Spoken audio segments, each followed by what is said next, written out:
Welcome. We have a fun show for you today.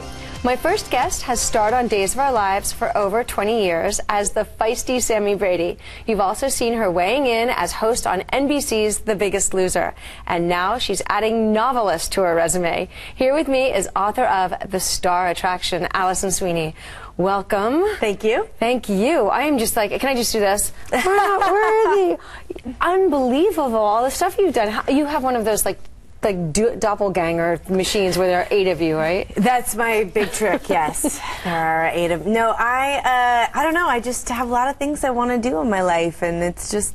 from one challenge to the next, it's always something that's fun. And how do you prioritize, though? Because you've got your host, you're an actress, you're a mother, you're a writer, you're a director. I mean, you could go on. The list goes. I missed about 8 of them. I don't know. I guess I just do one thing at a time, and I try to do it the best I possibly can, and I focus on being in the moment and sort of enjoying what I'm doing right then, and then I end up. I definitely have a hard time saying no. I'm always up for a challenge, and when things excite me or I get interested in a project, I really want to go for it, and so I end up doing a lot of things. What's the most fun you're doing? Oh, there isn't. I mean, I love writing, so the novel has been such a thrill. This part's crazy, though. I really liked writing the novel. I never really necessarily got to the part where people are going to read it. So here, this part of like launching a book is surreal, and having people hold my book and say to me, "I've read your book." It's crazy. Well, it's weird because it's such a solitary activity, writing. Yes, and true. You have to go very inside to get to come up with a story. Right. And then you've got to be so public out there selling it, so it's exactly opposite. Isn't that? I hadn't thought of it like that, but you're absolutely right. Yeah. But I guess being an actor, I'm used to being in the public, and I'm used to taking criticism and getting feedback on your work. But writing is very different. You're right, because it's so internal, and I was writing at 2 o'clock in the morning, and these characters are so important to me, and it just, you know, it was something I really immersed myself in, and then to put it out there and see what people think is just crazy. And you've got 2 little kids? I do, and my son is 8 and my daughter is 4. And what do they think of this whole new career for mommy? To be honest, we haven't really talked about it. I mean, I write, and I'm encouraging my son to write, and so we do that, but I don't know, I don't talk about my career with them. I'm more like mom when I'm with them. So you haven't read it's a little racy, this novel? It is a little racy. A little racy. It's about a publicist named Sophie. Yeah, her name is Sophie. She's a publicist in Hollywood. She represents actors. And is she a friend of yours? My best friend happens to be a publicist. Okay. Who drives the same car and lives in the same house. Oh, but it's not at all. It's not about her at all. I swear. No, I mean, obviously, my best friend's a publicist, so I learned a lot about the industry from that perspective. And so it's interesting to see actors and the industry of Hollywood like from that perspective, and so I wanted to tell the story from that way, because I think it's a real like working girl story, you know, and it just happens to be set in something glamorous like Hollywood. So I think it's something that's really relatable and fun summer beach read. They're the kind of books I want to read, you know, and I have time to read. I'm going to escape into something fun and lighthearted and quick and escapism. So that's perfect. Yeah, I hope you think so. Yes, well, I can't wait to read it. Congratulations again. I know you from The Biggest Loser, because I was never allowed to watch soap operas. And now that I'm almost 50 years old, I still don't watch soap operas. But I was like already like middle aged when you started 20 years ago. But I don't even know what you're talking about. Look at you. You've been on the 20 years on a soap. Yes. But I think a lot of us were introduced to you on The Biggest Loser. What is that like? I couldn't even walk on that set because I would feel so fat all the time. Is there a lot of pressure to be in great shape being one of the hosts of a weight loss show?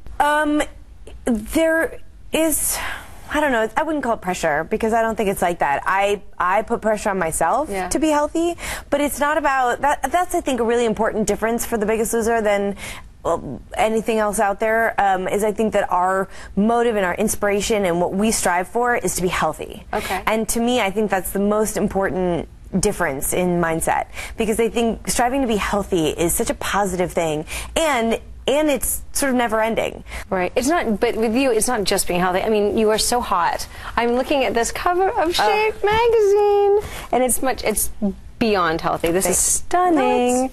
But incredible. Thank you. But it is healthy. It is absolutely healthy. It is. Do you pick up training tips from from the from the trainers on the show? Yeah, Bob and Dalvet and Jillian have had. I'm so lucky to have been able to work out with them. They're amazing. They're such inspiring trainers and, I don't know, life coaches. I mean, they just really help you wrap your head around what it is you're trying to accomplish. And for me, it's different from the contestants who are on this, you know, intense path towards health. But for me, maintaining, it's just as challenging. I mean, you can't just walk away like, oh, I met my goal and now I'm done. It's not like that, you know? You had some crazy goals. I mean, you ran a marathon and you just completed a triathlon. Yes. What was that like? It was super intense. I would think. When did you have time, first of all, to run a marathon? I mean, I work out, and like working out is a big part of my life, and I want my kids to see me being healthy and spending time on my fitness, and it's just good for your heart. It's good for your mental attitude to work out. It's a natural antidepressant to work out. So I need to work out anyway.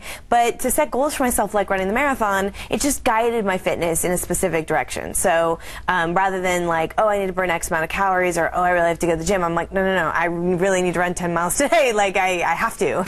What do you do to de-stress? For your emotional health? Besides, I mean, I'm probably the running helps. Yes, any fitness is so good for you. That's really a little bit stressful. Well, it's not though. I mean, it's stressful in what it is that you're doing right there, but it's such a mentally de-stressing thing for me. I mean, it's so amazing to just spend time, especially if it's a hard workout, because you're not thinking about your life, and you're not thinking about your problems, you're not thinking about like the emails you need to send when you finish sweating. Like you're literally in the moment. And for me, I love fitness that's as hard as I can possibly make it. I love to challenge myself, and it totally takes me away from my mind is always going like this. So if I can get myself focused on a task and just set aside all those things, it's such an anti-stress relief. But also, for me, actually, reading is a huge stress reliever. I mean, every night, even if it's literally a page, I read before I go to sleep every night. Yeah, I heard you were like part of a book club or something. And I have a book club because I need to. I need to know that I have that time for myself. What kind of books do you recommend in your book club? Books like mine. No, I mean, we read Gone Girl. We read the Jodi Picoult book before that, and I just love all different kinds of books. Yeah. I love, you know, nonfiction. I love fiction. I love light, fun, summer beachy reads. I love mysteries and legal thrillers. I like it all. Oh, well, you know, it seems like you're so many things, but mom is at your core, it feels like, to me. Yeah, it is. And I know the health of your family is really important. Oh, yeah, of course. Can you talk about that a little bit? Absolutely. I have 2 young children, and luckily I've been part of The Biggest Loser for long enough that their whole lives sort of I have had that mindset. And for me, raising children, it's so much easier as if you, what did my mom always say, begin as you mean to go on.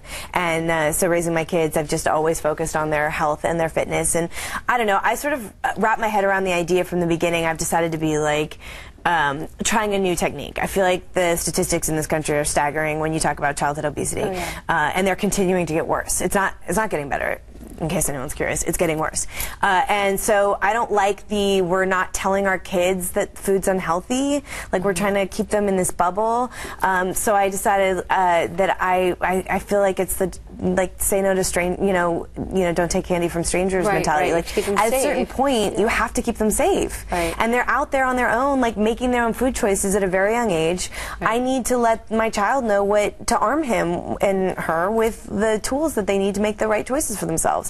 So I told them, I try really hard not to make a thing out of it. I don't want them to get like in their head about it, but at the same time they need to know that they get one sweet thing a day, or why they don't have sports drinks all the time. Like if you're actually sweating and you're actually out there on the baseball field in the sun, like yes, you may have a sports drink, but until then, like no, you can have water or juice, like So I try to be rational and sort of calm and methodical about it, and just explain the facts to them in a very Oz Family type way. Yeah. But they need to know the rule. They need to know the basics and understand it, so they can make good choices for themselves.